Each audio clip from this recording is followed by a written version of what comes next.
Merci beaucoup et pardon de mon retard.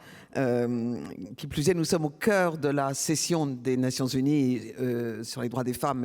Mais l'amitié à elle seule justifierait ma présence, cher Michel. J'ai une admiration totale pour votre présidente, pour votre association. Et je voudrais vous dire que véritablement, vous contribuez à faire avancer le monde. Nous pouvons nous appuyer sur des associations comme les vôtres et c'est aussi le sens de ma présence. Nous avons un très beau sujet, pleine citoyenneté des femmes. Alors évidemment, c'est une dimension nationale, mais plus encore, nous avons tous, sans doute, ici, une double nationalité, une double citoyenneté, puisque la citoyenneté européenne est reconnue aujourd'hui par le traité de Maastricht. Et c'est une façon aussi de ajouter, je dirais, un peu à la citoyenneté nationale. Et puis, je dirais aussi, et j'ai assisté à ce brillant dernier propos sur ce qui pourrait être aussi une citoyenneté universelle, en tout cas pour les femmes, si elles arrivaient à être plus fortes. Je voudrais remercier André Gérin de sa présence, parce que nous sommes d'anciens collègues, et je suis ravie de voir d'ailleurs des hommes dans cette salle. Nous parlons beaucoup aujourd'hui d'allyship, qui est aussi la façon dont les hommes s'engagent pour un sujet qui est totalement commun. Je voudrais vous dire que nous sommes, nous, au comité CIDO, totalement conscients de l'importance de la citoyenneté et de la nationalité. Pourquoi ? Parce que c'est un continuum qui commence d'ailleurs avant la naissance pour les filles, puisque dans beaucoup de pays encore, malheureusement, les filles ne sont pas désirées, elles sont parfois malheureusement encore éliminées et souvent pas enregistrées. Et l'enregistrement des naissances sur lequel Regard de Femmes a été vraiment leader, pionnier, c'est quelque chose d'essentiel parce que c'est la visibilité d'abord, c'est la reconnaissance, c'est l'identité, c'est l'existence du lien fondamental qui existe entre un individu et un État, avec ses droits et avec ses devoirs. Et cette reconnaissance, elle conduit ensuite, si elle n'est pas au rendez-vous, à une succession de discriminations cumulatives extraordinairement importantes. Car en général, dans le monde, les jeunes filles qui ne sont pas enregistrées, qui n'ont pas d'état civil, n'ont pas ensuite la possibilité d'aller à l'école. Naturellement, elles n'ont aucun droit civil et politique. Donc, je dirais que les discriminations s'enchaînent. C'est un acte premier. Mais la reconnaissance ne suffit pas. Il faut une connaissance des droits.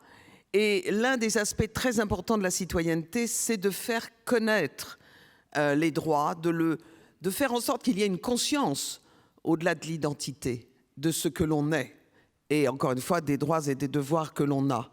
Et je pense que cela, c'est quelque chose qui manque encore beaucoup, en tout cas dans le monde, car nous avons le sentiment très souvent que les filles sont un peu marginalisées, enfin sont même totalement marginalisées, c'est-à-dire qu'elles ressemblent à ces citoyennes que nous avons été dans le passé, dans l'histoire de la France. Des citoyennes reconnues mais passives, invisibles, n'ayant que des droits virtuels, mais en aucun cas effectifs. Et je voudrais qu'on évoque quand même cette part de l'histoire française, parce que le Code civil nous a rendus mineurs incapables, mineurs juridiques incapables. Et je parlerai tout à l'heure d'exclusion. Mais objectivement, cette histoire-là, nous l'avons portée très longtemps. Je dirais même encore que nous en portons les séquelles aujourd'hui, en France même, parce que beaucoup de femmes se sentent toujours dans une position d'infériorité qu'elles ont elles-mêmes intégrée, y compris dans l'exercice de leurs droits. Et précisément, ce mot est clé, l'exercice des droits. Et l'une des actions les plus importantes du comité CIDO, c'est d'appeler les États à faire en sorte qu'il y ait un exercice effectif des droits, et pas seulement déclaratif, ce qui signifie en clair une égalité de facto. Qu'est-ce que cela veut dire? Cela veut dire que non seulement on a le droit de vivre sans violence, mais on peut effectivement déclencher une justice immédiate qui répond exactement à cette problématique. Ça veut dire qu'on peut avoir le droit de vote, mais dans ce cas-là, on peut aussi avoir le droit d'être candidate et réellement candidate, et que ce ne soit pas un droit virtuel. On peut aussi dire qu'on a accès à toutes les formations en matière d'éducation. Mais que se passe-t-il aujourd'hui? Les femmes sont absentes de l'intelligence artificielle. Qu'est-ce que cela veut dire? Cela veut dire que, encore aujourd'hui, nous sentons bien qu'il y a une sorte de retard, de déséquilibre structurel entre ce qui fait, au fond, la marche de l'histoire et celle des femmes. Et c'est cela que nous avons, avec les ONG et avec l'ONU, totalement renversé. Et aujourd'hui, je puis vous dire que j'ai un véritable espoir. Peut-être, vous allez, dans le monde tragique dans lequel nous sommes, avec des mutations stratégiques qui sont à la fois civilisationnelles, parfois existentielles, comme les conflits, et parfois aussi très culturelles, comme la transition numérique. Si aujourd'hui nous ne rééquilibrons pas la citoyenneté dans sa profondeur, c'est-à-dire non pas seulement en termes d'égalité, mais de capacité des femmes à changer les normes. Parce que ma vision, c'est qu'aujourd'hui, les femmes doivent décider, non seulement pour elles-mêmes, pour leurs droits, mais aussi pour le monde et pour l'avenir de la planète. Quel argument, aujourd'hui, peut-on offrir aux jeunes générations, si ce n'est de leur dire « vous déciderez du monde à venir », garçons et filles. Et je pense que nous avons engagé, sur mon initiative, une nouvelle recommandation générale au comité CIDO, qui est une forme de législation secondaire dérivée, et qui est très importante parce que le comité CIDO, c'est le seul organe au monde qui peut édicter des normes à l'égard des 189 États qui ont signé, ratifié la convention CIDO. Cela veut dire que nous avons une puissance, un pouvoir. Et qu'allons-nous faire? Eh bien, nous allons faire en sorte que la parité, au sens de la capacité des femmes à décider, devienne une norme universelle et non plus un objectif. Parce que j'ai été au Parlement français une des premières, avec beaucoup de soutien, je dois dire, mais en 96, aucun succès, 1996, a déposé une proposition de loi pour 30% de quotas, j'ai honte, des 30%, mais c'était la première fois. On n'a eu absolument aucun succès, mais Jacques Chirac, à un moment, a dit « il faut qu'on renverse la table ». Parce que, et il a accepté comment dirais-je, l'inscription de la parité dans la Constitution. Ça a tout changé, ça a ouvert une décade pour la parité. Alors bien sûr, ça ne règle pas tout. Mais aujourd'hui, la France fait partie des 5 parlements au monde où il y a une sorte de parité. Car imaginez-vous que seuls 25% de femmes dans le monde sont parlementaires. Cela veut dire qu'aujourd'hui, les lois sont votées, sont approuvées, sont décidées par les hommes avec une hiérarchie de valeurs. Alors, je ne vais pas abuser de votre temps, mais ce que je voudrais dire, c'est que l'objectif que nous poursuivons, et je suis soutenue par 55 pays, ce qui veut dire beaucoup de choses, dont des pays très importants comme la Chine. Ce qui veut dire qu'aujourd'hui, il y a une prise de conscience que le modèle dans lequel nous vivons est un modèle obsolescent, qu'il a une crise d'efficacité, malheureusement le monde le traduit tous les jours, une crise de légitimité et une crise de redevabilité, car depuis 40 ans on dit oui, c'est normal que les femmes décident à 50-50, bien sûr. Et ces évolutions aujourd'hui, elles sont plutôt régressives dans beaucoup de pays, car on le voit, des lois aujourd'hui reviennent sur des acquis. C'est pourquoi la France veut inscrire dans la Constitution le droit à l'avortement. On en est là. Donc, aujourd'hui, le moment est venu, et je le dis avec beaucoup de gravité, parce que je pense que nous avons une fenêtre, peut-être, pour faire basculer les choses et faire en sorte que l'égalité ne soit plus seulement l'accès à un modèle de gouvernance, mais la responsabilité politique du modèle de gouvernance. Et je voudrais que des associations comme les vôtres montent en puissance sur ce terrain. Car la question n'est plus tellement la question des violences ou des discriminations aujourd'hui. Elle est vraiment de se poser la question, qui décide? Et est-ce que les femmes sont prêtes effectivement à développer cette culture de gouvernance pour que, je dirais, enfin, nous passions d'un objectif à une norme. Et aujourd'hui, pourquoi est-ce que c'est important que vous vous mobilisiez? Et c'est le sens de ma présence, et je remercie encore Michel, c'est que, utilisant vos 25 ans, vous puissiez préparer les 25 prochaines années pour un véritable équilibre. Ce n'est pas tant pour les femmes, mais c'est, je crois, ce dont le monde a besoin aujourd'hui.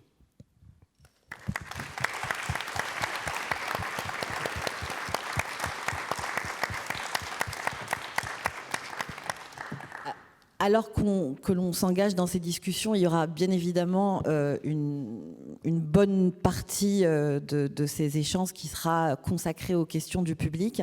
Mais avant tout cela, je voudrais m'adresser à Madame Ameline pour lui poser une petite question qui est relative à l'état civil et également à la parité. C'est des questions qui agitent un petit peu notre société depuis quelques années déjà.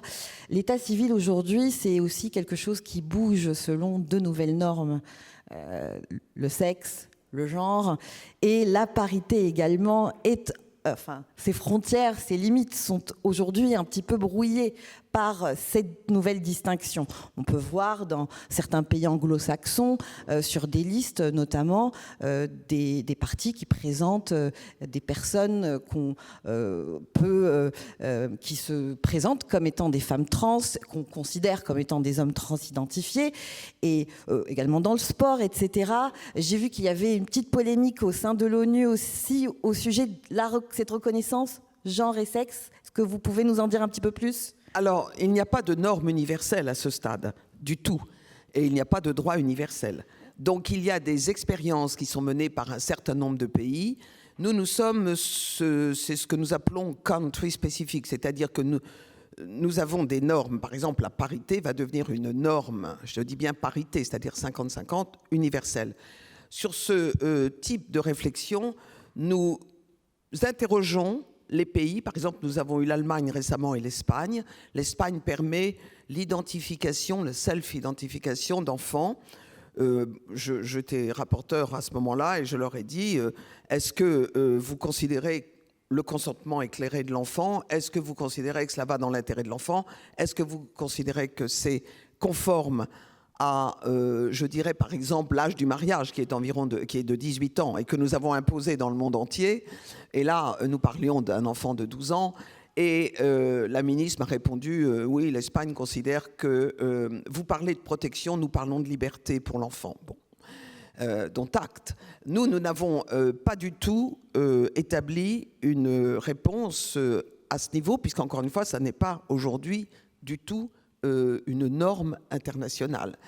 Nous sommes par contre très soucieux de demander aux pays qui s'engagent quel est l'impact, quelles sont les analyses qu'ils ont fait sur l'impact sur les femmes. Effectivement, ça peut avoir un impact tout à fait important. Et nous avons un groupe de travail qui suit ces évolutions, qui restent extraordinairement limitées d'ailleurs. Nous évidemment, nous sommes sans doute concernés en Europe, aussi en Amérique du Sud, mais je dois dire qu'au-delà, nous avons 189 pays. Si je devais résumer le nombre de pays concernés par ce sujet, c'est très faible. Donc nous avons toujours une certaine distance et une certaine sagesse, je dois dire, pour ne pas entrer non plus dans des démarches qu'on pourrait qualifier de tendance, parce qu'un certain nombre de pays s'engagent aussi délibérément dans ces démarches pour un peu faire diversion, si je puis dire, et pour oublier le reste, qui concerne 98% de femmes et qui sont, comment dirais-je, totalement dans un rapport encore de force, de discrimination, de violence. Donc, bien sûr, c'est pour nous la priorité absolue. Et vous imaginez qu'on ne va pas changer cette optique pour suivre une tendance quelle qu'elle soit. Nous avons 23 experts qui viennent du monde entier. Nous avons des décisions qui sont toujours prises par consensus. C'est dire que nous arrivons à avoir une synthèse et surtout une distance qui fait que sur les sujets, là nous sommes en train en ce moment même de faire un communiqué pour Israël et Gaza, nous allons arriver à faire quelque chose tous ensemble, alors qu'il y a des experts qui pourra avoir des sensibilités différentes. Donc, sur des sujets comme ça, pour l'instant, nous posons des questions aux États qui s'engagent pour être tout à fait dans notre rôle, c'est-à-dire de leur montrer qu'il y a aussi des impacts extrêmement directs. Et quand je vois certains États pour lesquels la situation, par exemple, du trafic d'êtres humains est colossale, je pense qu'il faut rester aussi sur les aspects fondamentaux. Merci beaucoup. Merci beaucoup et pardon de mon retard. Qui plus est, nous sommes au cœur de la session des Nations Unies sur les droits des femmes. Mais l'amitié à elle seule justifierait ma présence, cher Michel. J'ai une admiration totale pour votre présidente, pour votre association. Et je voudrais vous dire que véritablement, vous contribuez à faire avancer le monde. Nous pouvons nous appuyer sur des associations comme les vôtres et c'est aussi le sens de ma présence. Nous avons un très beau sujet, pleine citoyenneté des femmes. Alors évidemment, c'est une dimension nationale, mais plus encore, nous avons tous, sans doute, ici, une double nationalité, une double citoyenneté, puisque la citoyenneté européenne est reconnue aujourd'hui par le traité de Maastricht. Et c'est une façon aussi de ajouter, je dirais, un peu à la citoyenneté nationale. Et puis, je dirais aussi, et j'ai assisté à ce brillant dernier propos sur ce qui pourrait être aussi une citoyenneté universelle, en tout cas pour les femmes, si elles arrivaient à être plus fortes. Je voudrais remercier André Gérin de sa présence, parce que nous sommes d'anciens collègues, et je suis ravie de voir d'ailleurs des hommes dans cette salle. Nous parlons beaucoup aujourd'hui d'allyship, qui est aussi la façon dont les hommes s'engagent pour un sujet qui est totalement commun. Je voudrais vous dire que nous sommes, nous, au comité CIDO, totalement conscients de l'importance de la citoyenneté et de la nationalité. Pourquoi ? Parce que c'est un continuum qui commence d'ailleurs avant la naissance pour les filles, puisque dans beaucoup de pays encore, malheureusement, les filles ne sont pas désirées, elles sont parfois malheureusement encore éliminées et souvent pas enregistrées. Et l'enregistrement des naissances sur lequel Regard de Femmes a été vraiment leader, pionnier, c'est quelque chose d'essentiel parce que c'est la visibilité d'abord, c'est la reconnaissance, c'est l'identité, c'est l'existence du lien fondamental qui existe entre un individu et un État, avec ses droits et avec ses devoirs. Et cette reconnaissance, elle conduit ensuite, si elle n'est pas au rendez-vous, à une succession de discriminations cumulatives extraordinairement importantes. Car en général, dans le monde, les jeunes filles qui ne sont pas enregistrées, qui n'ont pas d'état civil, n'ont pas ensuite la possibilité d'aller à l'école. Naturellement, elles n'ont aucun droit civil et politique. Donc, je dirais que les discriminations s'enchaînent. C'est un acte premier. Mais la reconnaissance ne suffit pas. Il faut une connaissance des droits. Et l'un des aspects très importants de la citoyenneté, c'est de faire connaître les droits, de faire en sorte qu'il y ait une conscience au-delà de l'identité, de ce que l'on est. Et encore une fois, des droits et des devoirs que l'on a. Et je pense que cela, c'est quelque chose qui manque encore beaucoup, en tout cas dans le monde, car nous avons le sentiment très souvent que les filles sont un peu marginalisées, enfin sont même totalement marginalisées, c'est-à-dire qu'elles ressemblent à ces citoyennes que nous avons été dans le passé, dans l'histoire de la France, des citoyennes reconnues mais passives, invisibles, n'ayant que des droits virtuels, mais en aucun cas effectifs. Et je voudrais qu'on évoque quand même cette part de l'histoire française, parce que le Code civil nous a rendus mineurs incapables, mineurs juridiques incapables. Et je parlerai tout à l'heure d'exclusion. Mais objectivement, cette histoire-là, nous l'avons portée très longtemps. Je dirais même encore que nous en portons les séquelles aujourd'hui, en France même, parce que beaucoup de femmes se sentent toujours dans une position d'infériorité qu'elles ont elles-mêmes intégrée, y compris dans l'exercice de leurs droits. Et précisément, ce mot est clé, l'exercice des droits. Et l'une des actions les plus importantes du comité CIDO, c'est d'appeler les États à faire en sorte qu'il y ait un exercice effectif des droits, et pas seulement déclaratif. ce qui signifie en clair une égalité de facto. Qu'est-ce que cela veut dire? Cela veut dire que non seulement on a le droit de vivre sans violence, mais on peut effectivement déclencher une justice immédiate qui répond exactement à cette problématique. Ça veut dire qu'on peut avoir le droit de vote, mais dans ce cas-là, on peut aussi avoir le droit d'être candidate et réellement candidate, et que ce ne soit pas un droit virtuel. On peut aussi dire qu'on a accès à toutes les formations en matière d'éducation. Mais que se passe-t-il aujourd'hui? Les femmes sont absentes de l'intelligence artificielle. Qu'est-ce que cela veut dire? Cela veut dire que encore aujourd'hui, nous sentons bien qu'il y a une sorte de retard, de déséquilibre structurel entre ce qui fait au fond la marche de l'histoire et celle des femmes. Et c'est cela que nous avons, avec les ONG et avec l'ONU, totalement renversé. Et aujourd'hui, je puis vous dire que j'ai un véritable espoir.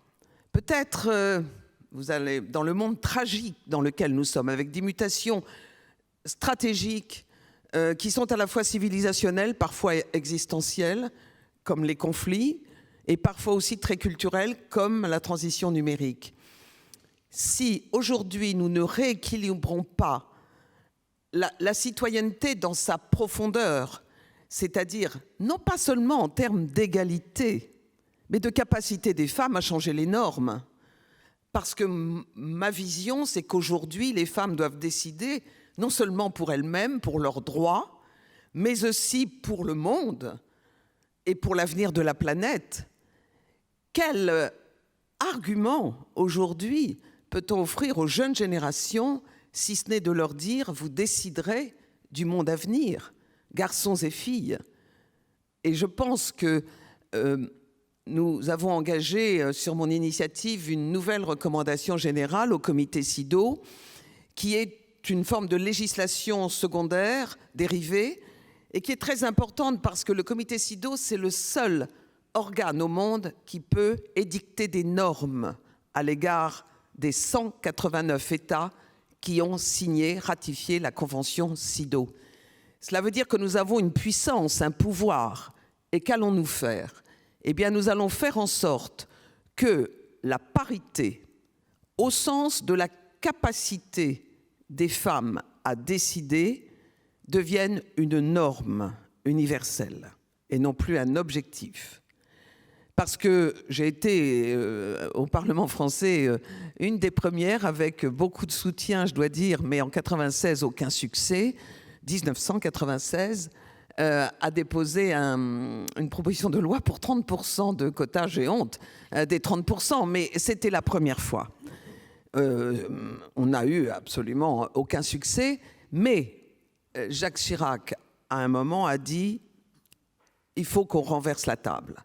Parce que, et il a accepté l'inscription de la parité dans la Constitution. Ça a tout changé, ça a ouvert une décade pour la parité. Alors bien sûr, ça ne règle pas tout. Mais aujourd'hui, la France fait partie des 5 parlements au monde où il y a une sorte de parité. Car imaginez-vous que seuls 25% de femmes dans le monde sont parlementaires. Cela veut dire qu'aujourd'hui, les lois sont votées, sont approuvées, sont décidées par les hommes avec une hiérarchie de valeurs. Alors, je ne vais pas abuser de votre temps, mais ce que je voudrais dire, c'est que l'objectif que nous poursuivons, et je suis soutenue par 55 pays, ce qui veut dire beaucoup de choses, dont des pays très importants comme la Chine. Ce qui veut dire qu'aujourd'hui, il y a une prise de conscience que le modèle dans lequel nous vivons est un modèle obsolescent, qu'il a une crise d'efficacité, malheureusement le monde le traduit tous les jours, une crise de légitimité et une crise de redevabilité, car depuis 40 ans, on dit oui, c'est normal que les femmes décident à 50-50, bien sûr. Et ces évolutions aujourd'hui, elles sont plutôt régressives dans beaucoup de pays, car on le voit, des lois aujourd'hui reviennent sur des acquis. C'est pourquoi la France veut inscrire dans la Constitution le droit à l'avortement. On en est là. Donc, aujourd'hui, le moment est venu, et je le dis avec beaucoup de gravité, parce que je pense que nous avons une fenêtre, peut-être, pour faire basculer les choses et faire en sorte que l'égalité ne soit plus seulement l'accès à un modèle de gouvernance, mais la responsabilité politique du modèle de gouvernance. Et je voudrais que des associations comme les vôtres montent en puissance sur ce terrain.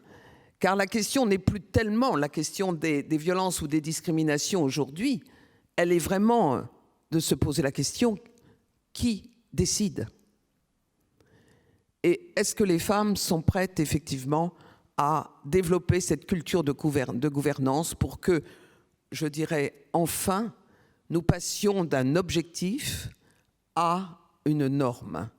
Et aujourd'hui, pourquoi est-ce que c'est important que vous vous mobilisiez ? Et c'est le sens de ma présence, et je remercie encore Michel, c'est que, utilisant vos 25 ans, vous puissiez préparer les 25 prochaines années pour un véritable équilibre. Ce n'est pas tant pour les femmes, mais c'est, je crois, ce dont le monde a besoin aujourd'hui.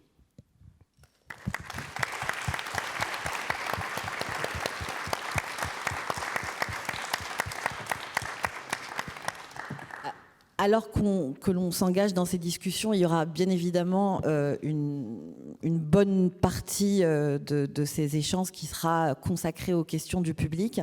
Mais avant tout cela, je voudrais m'adresser à Madame Ameline pour lui poser une petite question qui est relative à l'état civil et également à la parité. C'est des questions qui agitent un petit peu notre société depuis quelques années déjà. L'état civil aujourd'hui, c'est aussi quelque chose qui bouge selon de nouvelles normes.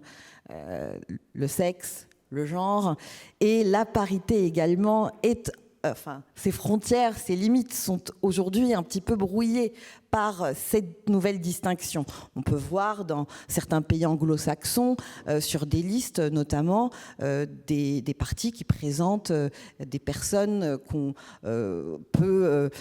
qui se présentent comme étant des femmes trans, qu'on considère comme étant des hommes trans identifiés, et également dans le sport, etc.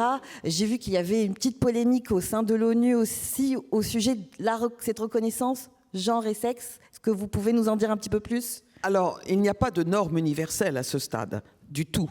Et il n'y a pas de droit universel. Donc, il y a des expériences qui sont menées par un certain nombre de pays. Nous sommes, c'est ce que nous appelons country spécifique, c'est-à-dire que nous avons des normes. Par exemple, la parité va devenir une norme, je dis bien parité, c'est-à-dire 50-50, universelle.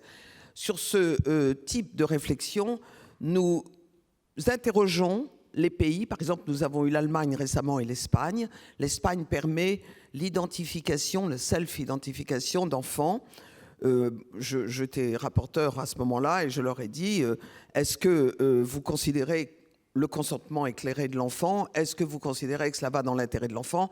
Est-ce que vous considérez que c'est conforme à, je dirais par exemple, l'âge du mariage qui est de 18 ans et que nous avons imposé dans le monde entier.